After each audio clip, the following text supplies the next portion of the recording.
Welcome, everyone. This is Jim Sporer with ISSIP, the International Society of Service Innovation Professionals, and it's my great pleasure today to have this Ambassador Series talk that's been put together by our ever able and positive Kevin Clark, a very new ISSIP ambassador.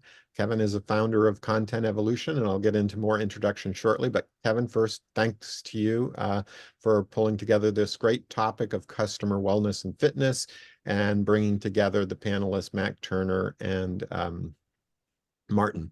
So I do want to mention that we also have here Michelle Carroll, our executive director of ISSIP, is on the screen. So thank you, Michelle, for joining. I realize you may be pulled away. And Christina Young is also our ISSIP ambassador leader is on. And with that, let me share my screen and I'll introduce the topic more completely. Oops, that's not what I want to share. This is what I want to share. Okay, here we go.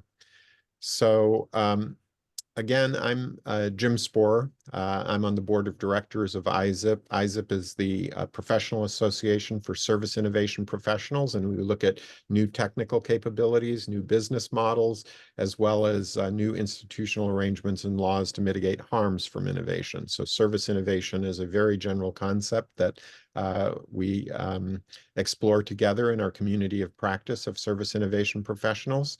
I think everybody feels like they know what an innovation is, but I think a service innovation is something that's a two-way street, as my colleagues like to say. It involves not only the provider of the service, but the customer of the service. And I think we're going to get into a great discussion on that two-way street today.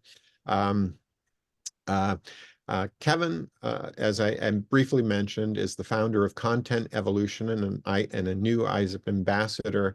I've known Kevin for quite a while because Kevin was one of our brand leaders at IBM, and I spent nearly a quarter century at IBM. Kevin spent a great deal longer there and was one of our brand leaders for a number of innovative IBM products.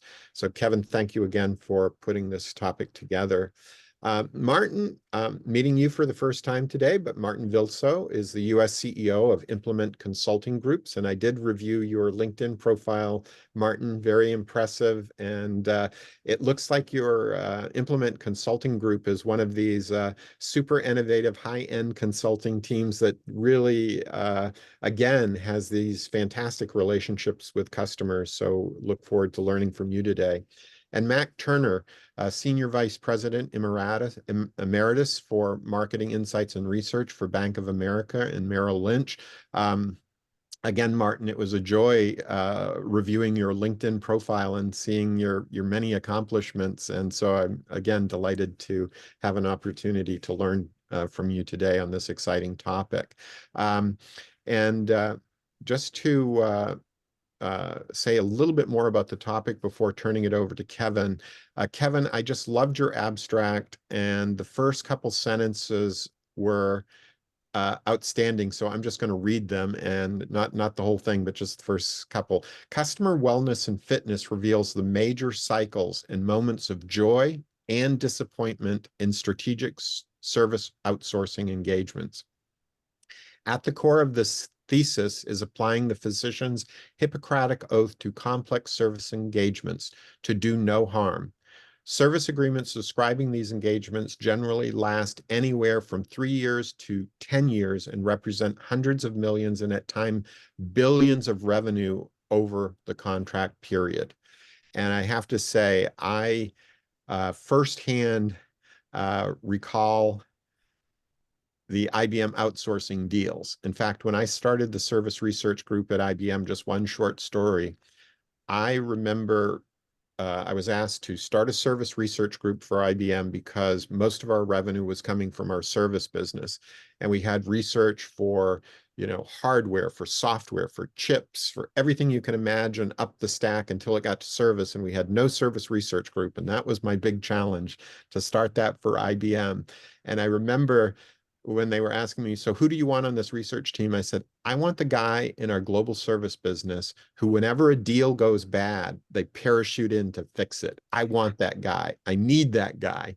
And these were, as you said, $1 billion, $10 billion deals sometimes over 10 years, $1 billion a deal. These are huge deals.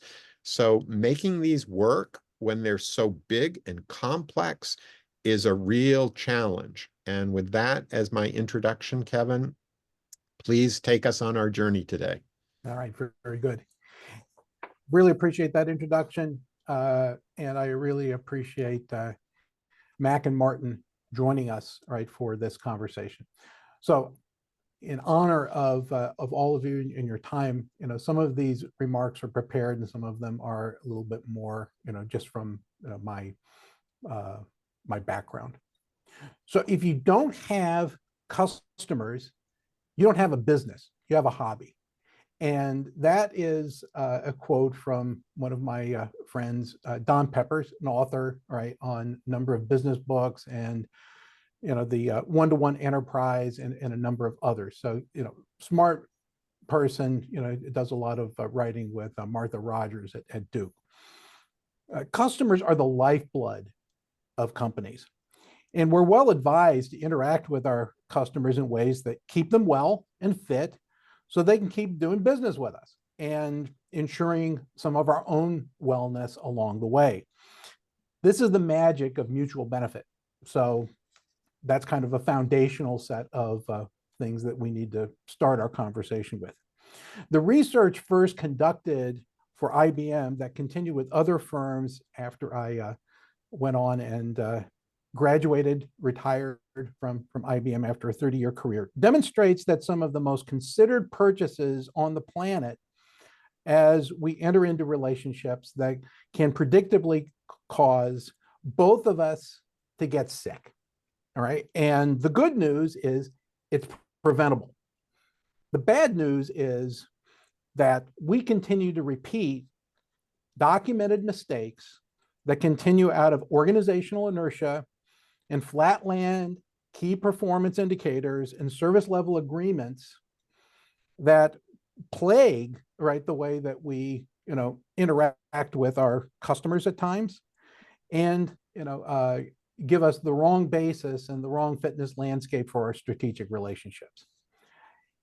If during our time together, one or more of you listening to this, that this sparks a story that you'd like to share for the paper that I'm writing about this, about customer wellness and fitness, let me know. Glad to consider it and include it as examples, because anytime you can tell a story, it comes to life. So where do we start? At the core of customer wellness, there is a thesis, as Jim indicated, about applying the physician's Hippocratic Oath. Do no harm.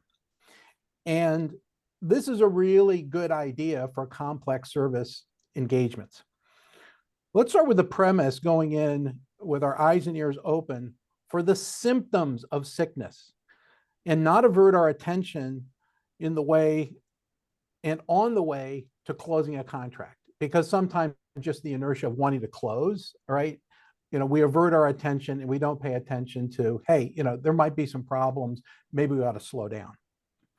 The large strategic outsourcing agreements that are the subject of the IBM inquiry, where I was at the time with the corporate team at a straddle between corporate design and corporate strategy, is that we should pay attention to what's happening, and we did.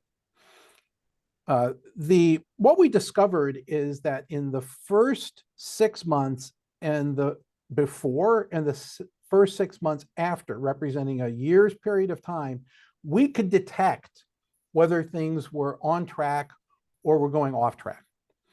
Whether we were seeding in the soil the early elements of the relationship for sustainable satisfaction, along with healthy performance, or the interaction illness that I've been talking about. So developed diagnostics allow teams to understand if they're working together, whether we're on track or off track. Some of those which we're not going to go into detail today, are things like return on relationships, return on intention, and return on attention. This would become, and join the more familiar chorus of, return on investment and return on assets, and some of the things that we know, all right, are, standard business metrics. Perhaps one of the lesser known is return on internal investment. There are observable and measurable patterns contributing to customer wellness and fitness across a constellation of enterprise activities. And so the seminal research that we did between 2007 and 2009 sparked further inquiry up to this date. And today would be most applicable not to IBM, but its spinoff company, Kyndryl, which is a services organization. And so I would invite you to take a look at what Kyndryl's doing. The methods that are documented originally are in a keynote article that was published in Design Management Review called Unleashing the Power of Design Thinking. And that would later appear as a chapter in the book Design Thinking, all right, by Allworth Press, 2010. So let's talk about the first 6 months. Before contract closing, one of the things that you could detect is whether the CIO or the CTO, if it was, we're going to come and run your IT operation for you, were they involved in the original decision? If they weren't involved in the original decision, which in many cases they weren't, that the idea was more of a cost saving CFO, C-suite kind of idea, they may be on the path to wanting to exact revenge for taking their team away from them. And that's a problem, right? So you need to be aware of it. The other thing that can happen is just a couple of months before you're getting ready to sign this big deal is the legal teams get involved and they start communicating to everyone, here's how we're going to hurt each other if you don't live up to the conditions of the contract, right? And that became another problem. By the time we get to signing, everyone's kind of ticked off at each other, right? This is not the best start to a great, relationship, where you're going to be moving a lot of people and starting things off. So let's just talk about what do you do, right, to prevent those two things from happening. So in the early days of transition management, we know how to, onboard the employees. Let's say there are 5,000 people, 4,500 of the IT people are going to go over and become employees of, the outsourcing company, IBM at the time, or Kyndryl today. Well, you know how to do that. It's kind of turnkey. We have lots of procedures on how to make it happen. But we need to change the frame of the CIO or the CTO. So what we invented was IBM Technology University, is let's reframe their role. Instead of being unhappy about not having the kingdom that you had before, is let's give you a perspective that, you had to deal with a lot of tactics as a C-suite executive. Now you're down to 50 people as opposed to 5,000. You can spend time thinking about strategic uses of technology to make the business more profitable, to make the business better, right? Now you have more time to actually function as a C-suite executive than you had before. But that takes a change in perspective. And we had to deliver it, and it wasn't present before. We also said, hey, lawyers, right? Just like getting ready for an M&A deal where we need to keep it secret, you guys all need to go into a room and just have these conversations by yourselves, all right? And not let a lot of it leak out, because you need to contain all of this stuff. And by the way, we need to also corral it into a very specific section of the contract and not let the negative language flow throughout. So we got those things changed too. So what does this mean today? All right. It leads us to, how I think about this space today. I think about it in this regard. Success to significance, all right, is we're talking about, framing language in contracts and the KPIs and the service level agreements, or SLAs, as how are we going to succeed, right? So here's the way that we're going to succeed, and not fall back into, survival mode, right? Because, we're unhappy with each other.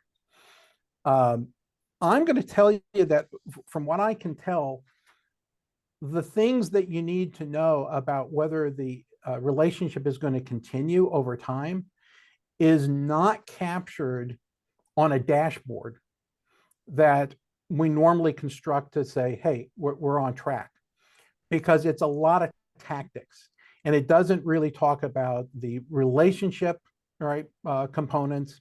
I talked to somebody, I interviewed someone, they said, yeah, everybody's meeting all the terms and conditions of the contract. Everything on the dashboard is green, but you know what? We don't like working with you. And that isn't on the dashboard, right? You also can't pick up, hey, you know what? The chairman of the company, his brother-in-law just got a job over here at a competing firm, and we're going to put the account up for review because he'd kind of like to move it over here to the other company. Again, not on the dashboard. So this is where you have to move from just thinking about being successful to being significant. Going beyond meets minimum requirements so that we're both engaged and excited about working with each other.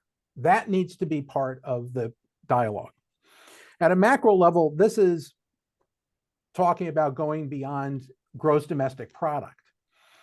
Describing a restaurant only by the kitchen, where the food is made. That doesn't really describe the restaurant, because there not only is there a back of the house, there's a front of the house experience. There's a lot of experiential value being delivered in the front of the house, where the food is eaten by the customers and eating is transformed into dining. So that's the basic premise of what I wanted to discuss with you today. I'm working on a manuscript for a book.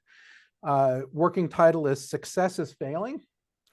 For very considered purchases, we need to stay out of the box of survival and loss and break out of the pyramid and the narrow definitions of what we would think of as success today as a current cultural story, and emerge into the 360-degree view of operating in significance and collaborating with our customers at a higher and more mutually beneficial level. So let's bring it home and on to our panel discussion. To do no harm in an enterprise context is more easily understood than done in practice. The moving parts leading up to a complex deal and following through makes it impossible to anticipate all the ways that it can go right and go wrong. The canvas to draw on the related frameworks that support deal making and transition management that are on the move in this outline and hypothesis. We need to aim optimistically at customer wellness and fitness as an obligation both parties should embrace. Reframing for significant relationships versus merely successful ones. That provides the scaffolding for company and customer wellness, fitness, and shared prosperity. Pessimistically framed guardrails designed to prevent repeat cycles of failure to achieve short-term tactical goals and KPIs must give way to new ways of sensing and responding to maintain both organization and end user health and mutual benefit to achieve fitness and health. So thanks for inviting me. I'm glad that I could share those thoughts with you. It's a pleasure to be a new ISSIP ambassador from the People-Centered Internet and the Content Evolution Federation of Companies. Jim, back to you for the panel discussion. Great, great. Thank you so much. I love it already. Seriously, this is such an important topic, and I want to go to Martin next and get his thoughts, but I think you framed it so well that success can be failing if it's just these dashboard metrics, and how to get to the higher level relationship that's exciting and significant. Very, very well framed. So from good to great, Christine put in the chat, so I'll mention that as well. That's a good book too. Yeah, and we should try to get some of the links to these publications and keynotes, maybe in the chat as well, if possible, Kevin. But Martin, over to you. What are your thoughts on this important topic? Yeah, thanks, Jim. Yeah, as you said, it's a tricky topic, but also immensely important, right? I think we see a lot of challenges in this space here. So whenever you do innovation, it will eventually hit an organization, whether it's your own internally or whether you're working for another party as the service provider, right?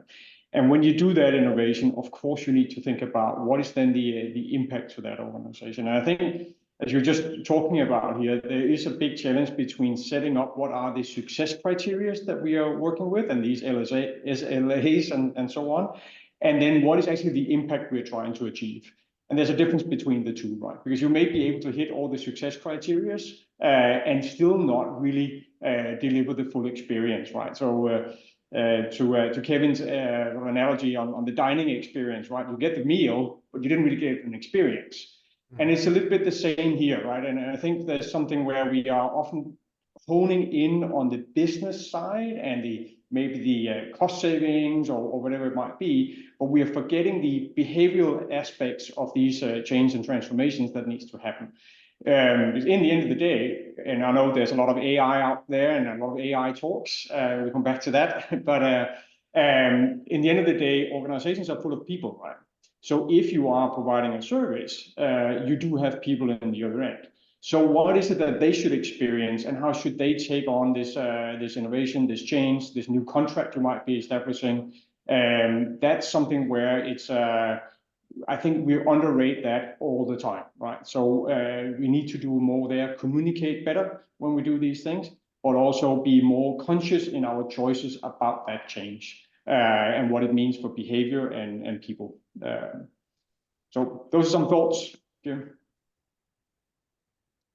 Thank you very much, Martin. I like that as well, that these organizations are full of people, and how should they experience these relationships is really key. So with that, let's go to Mac. And Mac, what are your reactions and comments? Jim, this is an incredibly important conversation as we think about firms that are not only outsourcing within country boundaries, but across cultures. But the first thing that comes to my mind is, how does this change the relationship within the C-suite? So Kevin's point is well taken. This probably began as a conversation between the CEO and the CFO. The CTO, CIO is brought in almost at the end. But along that journey, the chief marketing officer, the chief human relationship officer, other people are brought into this story, and they have to begin to question, how does their role change? And could something like this happen to them? So that idea of being so very thoughtful around how the executive dynamic changes in response to this information and these changes is going to be critical in maintaining the health of the C-suite and the relationship between the C-suite executives, the board, and other stakeholders. Absolutely, Mac. I really think what you said there about these relationships are often born as a conversation between two CEOs. And I've seen that actually in action, where two CEOs would get together. Maybe they were invited to a panel on the same stage, and literally afterwards, they're debriefing. And, you know, I'm one of those guys that gets the action items, right? So I'm like there listening to their conversations, and they turn and they say, okay, Jim, here's the action item. We need this, we need this. and they have this vision of something very big and important that's possible. And then, you know, it goes down through the organizations to be implemented.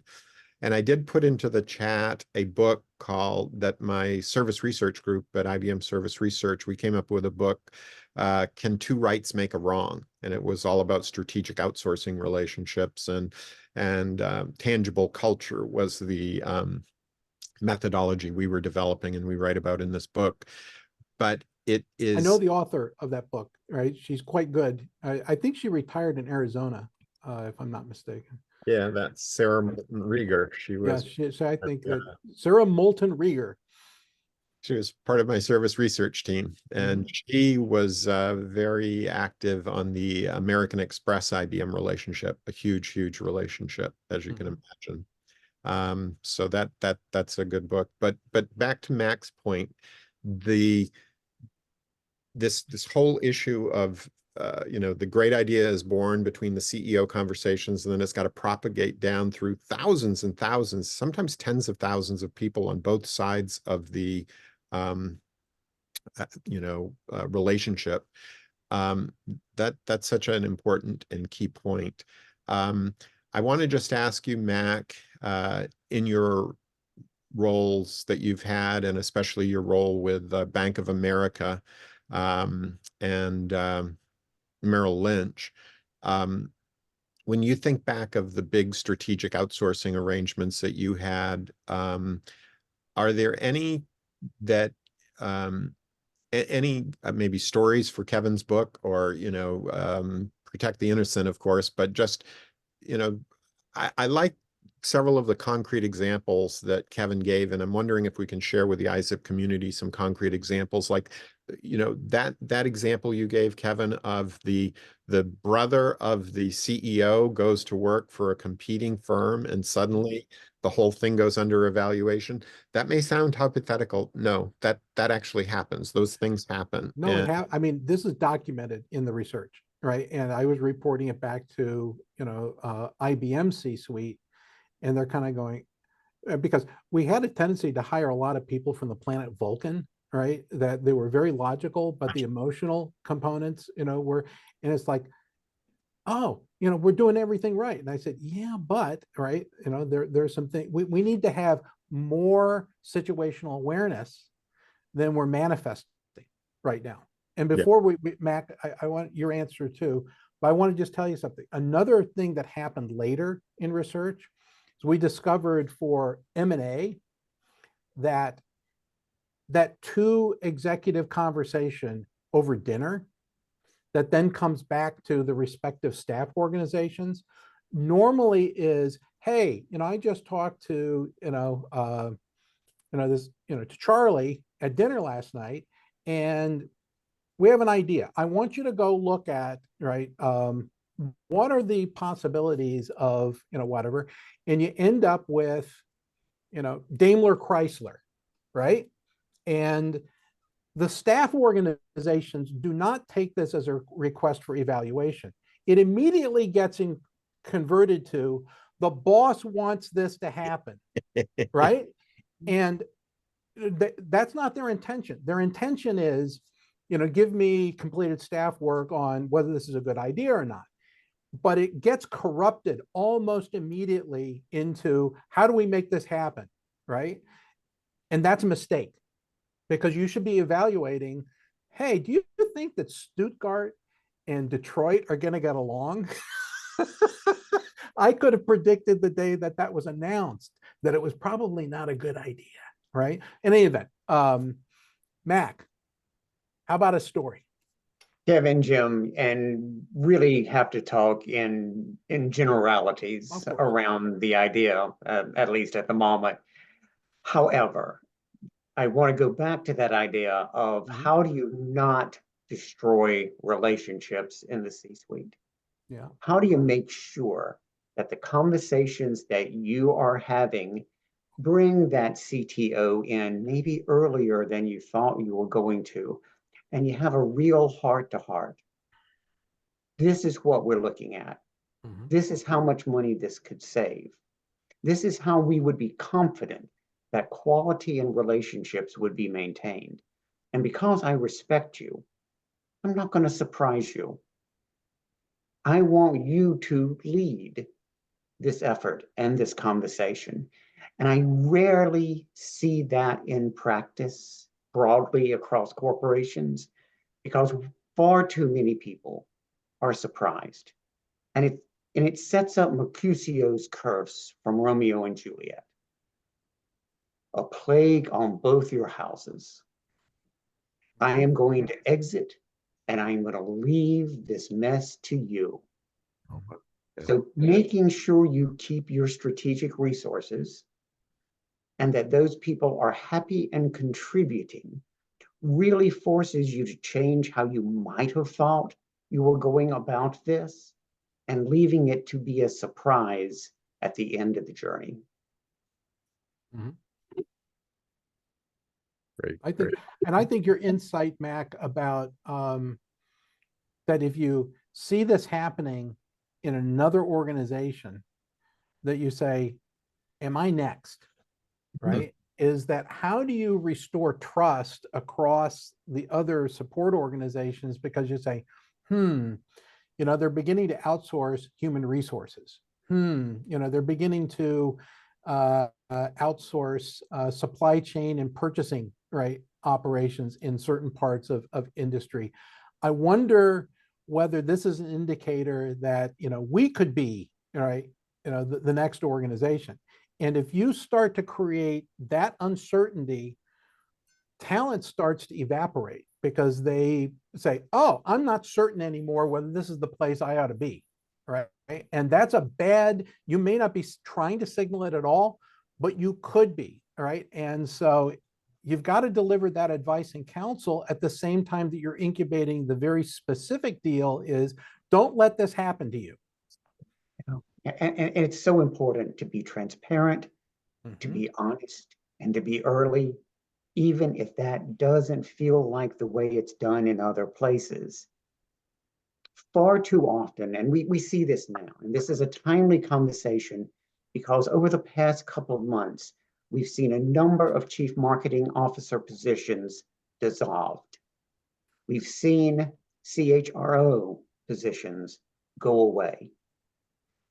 If you also see this occur to the CIO, then it has to set up an environment of fear and distrust among the C-suite executives, which is not a recipe for corporate success. Spot on. I mean, Martin, this is kind of a risk management. You're an expert, risk management. This sounds like a risk management on steroids kind of problem. That's not down at the tactical level. This is a strategic risk management, right? Issue. Yeah, absolutely. And but I think that in most organizations, this type of risk is rarely discussed, right? Because it falls outside anybody's roles and responsibilities. But it is, of course, when you are entering into these types of discussions, you should think about what are the uncertainties, what are the risks that we should be aware of before going into this kind of discussion, while we're in the middle of actually doing it, and after. What are those different types? And that needs to cut across a whole range of different topics, right? And I think one of the problems in that is that people, when we discuss risk, is often it lacks creativity. That we are thinking about the mundane and sort of problems. We're going to run out of money, or it's going to be, yes. But what are the things that we don't expect will happen, but that we cannot exclude? If you use that, then you're getting into some way more interesting discussions, right? So I think there's something here, as you were saying, that the dialogue at the C-suite is of course important, but I actually think there's also another risk here, which is if you have in your head that the C-suite will decide and then it will get implemented, then we got the first risk, right? Because that's not how organizations operate, right? I think that we sometimes talk about, is changed, is that rolled out or is it rolled up? Right? And sometimes in organizations, change should actually come and be informed by the people that you have in the organization and thereby rolling it up, right? And that, of course, depends on your corporate culture, how you are working with stuff like this. But involving more than the C-suite and involving your own employees way earlier, that are actually going to be impacted by this in designing what a new service should look like. That's key to get that right. And that is into the whole bucket of sort of the change and transformation you're trying to achieve. So risks both at the C-suite level, but also sort of from bottom up, right? That if you need to be aware of both ends of that spectrum. Yeah, and by the way, most of the deals that I'm talking about at the time, when this is pre-Kyndryl, right, before that got spun out, at IBM, it was like the Pareto principle. 80% of them were working great, right, and were not an issue, right? However, you wanted to be able to understand, those that could become problematic. When you were looking at, profit over that period of time, that can actually become a drag on revenue. It can go negative, all right, for a long period of time if it's a problem, right? If there are issues, right, associated with it. So, or premature departure, right? And putting the account up for review when you put a lot of upfront resources to make it work, right? So you wanted to be able to detect that, and that's an important thing to to try to apprehend and learn and build into the culture. And the hardest group to convince are the salespeople, because they want the deal to close, right? I mean, that's their compensation on the line, and so they're trying to do everything that they can to get it across the finish line. Where, let me just go back to an old company. Anybody remember MCI down in Atlanta? Okay, so MCI, I knew MCI pretty well because we bought Satellite Business Services, or SBS, right, which then we sold it to MCI, right? So I got to know some of the people in Atlanta. MCI, remember when they were trying to get you to switch your long distance plan, right? Today, it's the wireless companies trying to get you to, to switch to another, service, but it used to be long distance. And so they had a sales team down in Atlanta, and there was a group of people that were calling and saying, hey, you should come and, do MCI. But they also had another smaller group which knew which customers were unprofitable to MCI, and they would call their customers and invite them to switch to a competitor. All right. And they had the way to blind transfer the thing to AT&T or to Sprint. It was kind of a skunk works kind of thing. They wanted to get the unprofitable customers, off the books. Well, guess what? In these large deals, there is no equivalent team or governor in the system to do that, right? And I just point out, there are processes that people have invented to prevent this problem or to correct it, but it is not part of large enterprise business to business as a practice today, as far as I can tell. Right. I'd like to go, I've got a question for Martin, and I really appreciated your point, Martin, about the conscious experience of the employees, the behavioral psychology of this, because there are so many layers from the CEO down to the grassroots.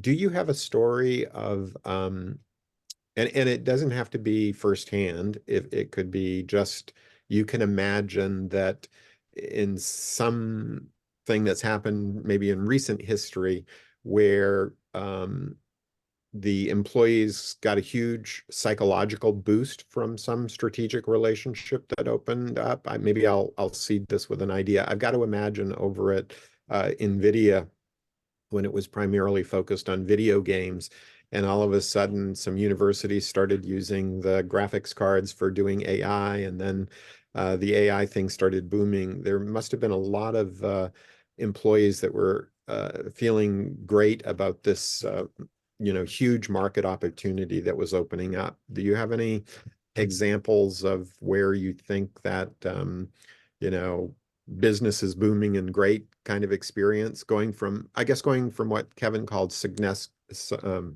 significance. significance. Yeah. Any examples of that come to mind, Martin? I think there are a few, and we have one where it was a company working more in sort of fast-moving consumer electronics, and as you know, that industry is there's a lot of innovation happening all the time with new products coming out and so on. But one of the key challenges was just how do you get in front of that innovation cycle that's happening, right? Because you're always trying to play catch up. And if you are not the biggest player with the most cash around, you got to do something different, right? If you're competing against Apple, for example, in their setup, they can go out and buy companies, or they can buy innovations left, right, and center, right, with the cash that they have.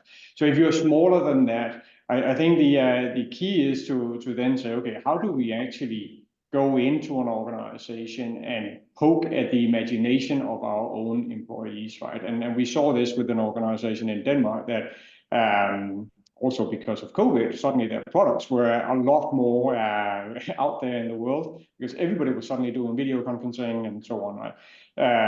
But they really needed to create a new sense of purpose and a new energy around innovation in both their products, but also their services, right?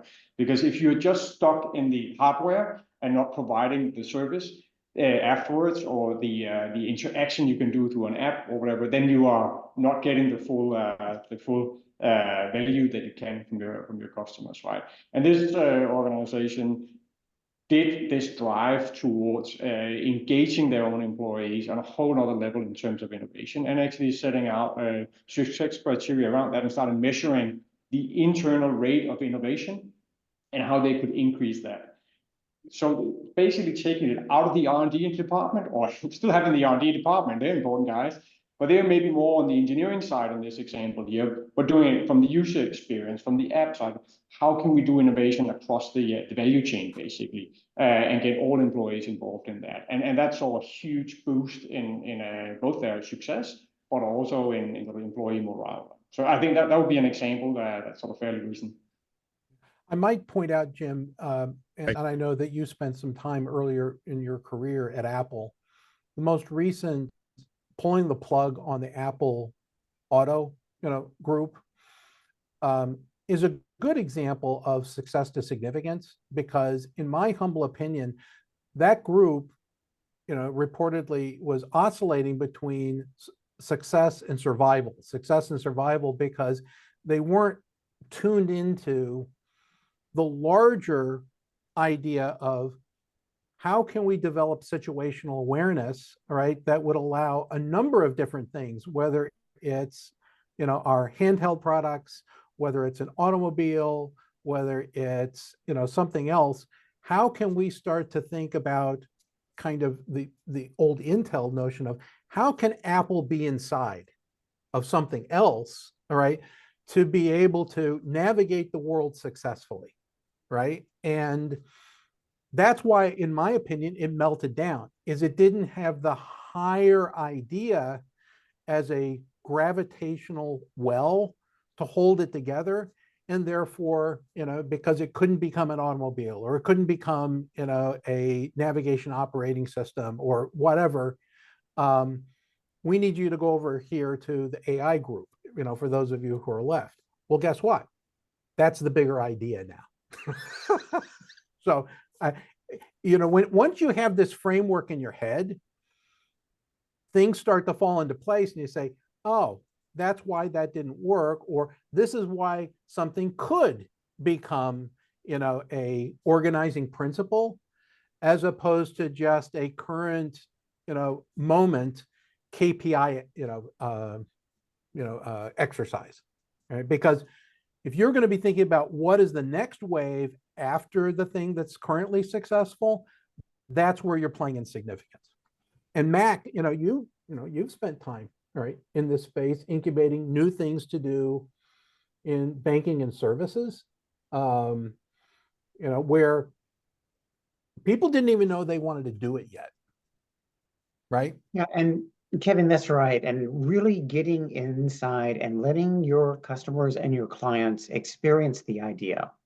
So I Mhm. might be able to describe it, but you may not get why that would be valuable to you.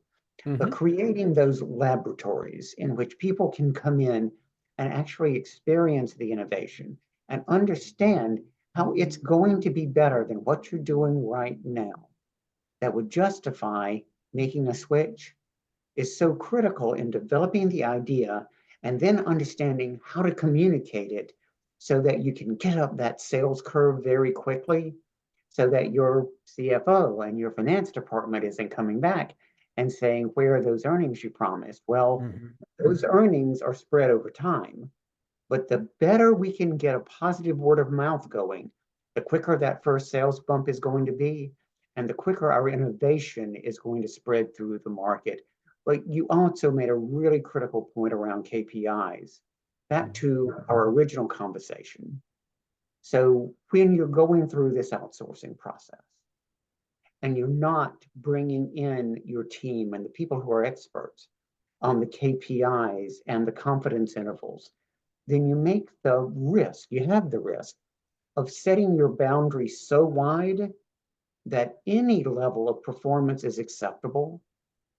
And that winds up watching your service erode without ever knowing that it's happening, which leads to that idea of the quality of the relationship and not just the execution of the relationship being something you can depend on someone raising their hand and saying, look, I know we're within our SLA, but we're drifting out of it quickly. And when that happens, it kind of destroys trust. Yeah. So yes, innovation is critical, and so is execution. I mean, we didn't, actually, specifically invoke this, but a lot of this is related to Santa Fe Institute complex adaptive systems theory, right? And it's, the fitness landscape, that you've been operating in is changing, right? But you're not changing fast enough or at all, right? And then all of a sudden you see the cliff, right? And, you can't put on the brakes fast enough to not go over the cliff, right? I have um, said whimsically that one of the players that could have been an AI juggernaut right now could have been Kodak, right? And why do I make that assertion, right? Because if you go back to Disney World, right, and go down to Epcot, their exhibit used to say, "Making memories." That is the mission of the Kodak Corporation. Okay. And then they invent the digital camera and they don't do anything about it. And then, they stay with their chemistry and eventually, it melts down. But if they had stayed with their, it was probably a marketing communications expression, but if they had actually embraced that we are the making memories company, right? Whatever it takes, whatever technologies, we're going to preserve your ability to remember the good times and emotionally, and whatever it is that you need to remember, that's critical, right? To, because it would have been microfiche and all the other kinds of things that you haven't. If they had stayed on that path and truly embraced that and innovated on the dimensions of making memories, they'd be smack in the middle of AI right now, right? But instead, they're kind of a, failed entity, right? That licenses its name to other stuff, right? So I just say, you have to actually believe in the big idea and act on it, right? And that's, again, that's the operational notion of being in significance, as opposed to simply pursuing the current manifestations of being successful. Mm-hmm. And by the way, if you operate in significance and you start to falter, you merely fall back to being successful, right? Where when you're operating in a success modality and you start to falter, you fall back into survival mode, right?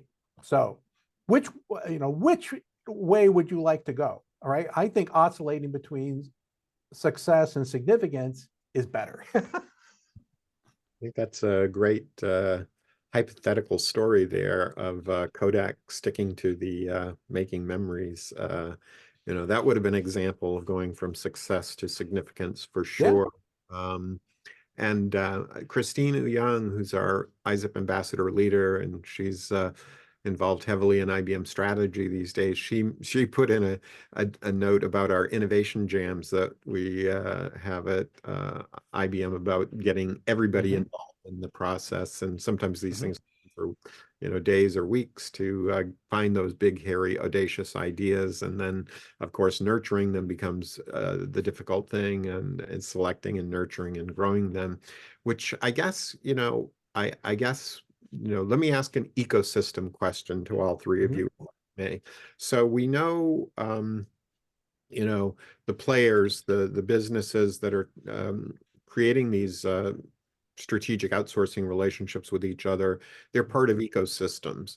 And if you look at these ecosystems, there's the giant redwoods, the big companies, and then there's these many disrupting startups that are in those industry ecosystems as well. And I think it is, the classic big problem is, you'll have two outsourcing partners, and there'll be an idea that could be part of either one of them in the future, right? And then you have to decide, should this be set up as a third company, or how are we going to divide the benefits if this thing becomes successful? And I'm just curious if any of you have some ecosystem thoughts to share, and maybe I'll start with Martin, Mac, and then Kevin. So Martin, any ecosystems thoughts you could share with us? Yeah, so not that long ago, the European Banking Authority, the EBA, came out with new requirements. We talk about outsourcing, and you actually had to risk assess your outsourcing setup, and have to do risk assessments of not only the whole landscape and whether you're hollowing out your own institution, but also whether each of the different outsourcing parties had any significant risk to your organization.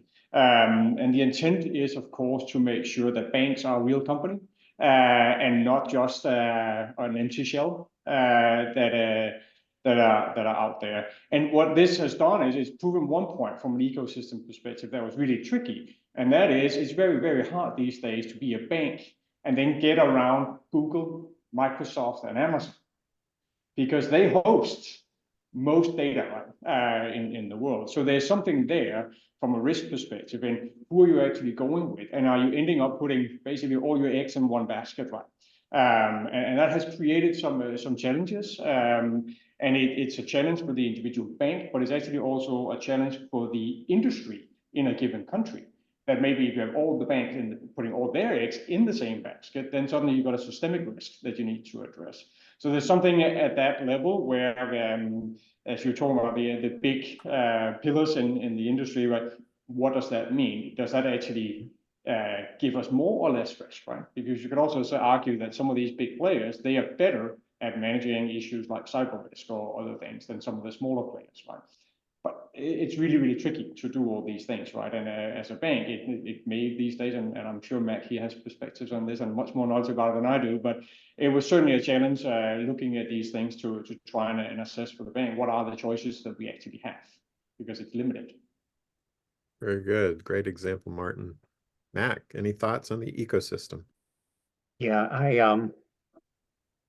having worked with companies that have attempted to work together, I have seen situations in which you think this is a great idea. Let's go work with these guys. They really have their act together. But you didn't really stop and think about, how do our cultures fit together? So you can be in a situation where you have one type of culture, the second player has another completely different type of culture. And to your point, Jim, if you bring in another party because you kind of want to share in a capability where you think the pieces will come together synergistically, but something about the working relationships, a year into it, Kevin's point, 6 months into it, become obvious that this may not have been as good an idea as we thought, because the cultures and the people are just so different. And we have to find a way of fixing that. And better, we should have dissolved it in the first place by doing adequate due diligence to know that even though the idea looks good, the cultures are just not going to mesh. Good example So- there also fits with Martin's points about the importance of that behavioral psychology for sure. Exactly. So any ecosystem thoughts? Yeah. Oh, please don't ask me anything. Do you have a thought, Kevin? Of course I'm going to respond. What comes to mind, immediately, that's in the headlines right now is Boeing. All right. Boeing was originally all headquartered in Seattle. Everything was integrated, including, the top management team and what it was making. Right. And it pretty much made everything that it needed except for the engines. Right. By the way, I'll just give a kudos to GE for deciding a few years ago that the way that they would define making an aircraft engine as a mission is that we deliver reliable thrust. That's a great mission statement, right? We're going to keep the airplane in the air, right? That's wonderful. So all of the airframe and everything else was all in Seattle. And then they decide, well, you know what? The headquarters doesn't need to be where we're actually doing the work. Let's move to Chicago, right? And so they move the headquarters to Chicago. They kind of get disconnected, right, between what they're doing and what they're doing. And they embrace ecosystem as opposed to in-house. And so today, Boeing is an assembler of parts from subcontractors, right? And unfortunately, like the Japanese auto industry, they have a few toccata's in there, right? That are not actually meeting the quality specs, right? The Kaizen, the Kanban, the total quality management kind of stuff that you would want in an aircraft, right? And it's coming together, and what you're getting is you have people inside the business repeating, saying, would you fly on the aircraft that you're assembling? And they say, no, I don't think I would, right? I mean, that's documented, right? So this is a problem, right? And so if you're going to do ecosystem, which I think that there's, managing a value chain end to end is a good idea, but you have to look at it dyadically, all right? Is this person doing and meeting expectations of what the next value add in the process is going to be? You need to be able to understand it. You need to be able to have the right relationship, and you have to be able to know that it's going to end up with the end result that you want, all right, across those dyads. Is that the way that we currently do things in ecosystem management? I think that we kind of ignore and gloss over, right, and do a lot of things that don't lead to the kind of precision outcomes that we really want, right? So we need to do a whole rethink on, where are we going to go if we're going to do things on an ecosystem basis, right? Because real living systems, ecosystems, things die out, all right? And things don't work, right? Or, something gets eaten. And so when you embrace the metaphor, we need to understand whether, we're actually using it in its fullest expression for the outcomes that we want. Great, thank you. Well, we have just 2 minutes left, and I'm going to ask each of you for either a word or a sentence to wrap up. But I do want to just really thank you all very, very much for these insights that you shared with the ISSIP community. Really appreciate it. I will probably later today or early tomorrow post this recording to our ISSIP YouTube and make sure you all have the link to that. And now let's go around quickly, and I'll do reverse order this time. So I'm going to start with Mac. And Mac, is there a word or a sentence that you'd like to keep in our minds as we go forward? Manage the soft skills. Way Manage- too often we can make the numbers work, but we can't make the quality of the cultures work. Excellent. Excellent. Manage the soft skills. Very good. Martin. Yeah, I think that maybe I'll end it with a question, right? And that is, can we make service innovation for resilience? Service innovation for resilience. Brilliant. Oh, that's the seed of the next panel right there. Thank you, Martin. I'll be glad to join your panel, Martin. Kevin, you get the last word, and then Yeah, we'll. well, I just reiterate, moving from success to significance. Perfect. I think success to significance is what we need to think about and embrace. And I talk about it quite a bit in keynote addresses, and I was delighted to share it with you as I incubate, putting it down in a more fulsome manner in a book and a paper, and it may be an ISSIP paper. You can't tell. So Yeah. thanks, Jim. Greatly appreciate you hosting us, and it was a great time. Thank you. Thank you.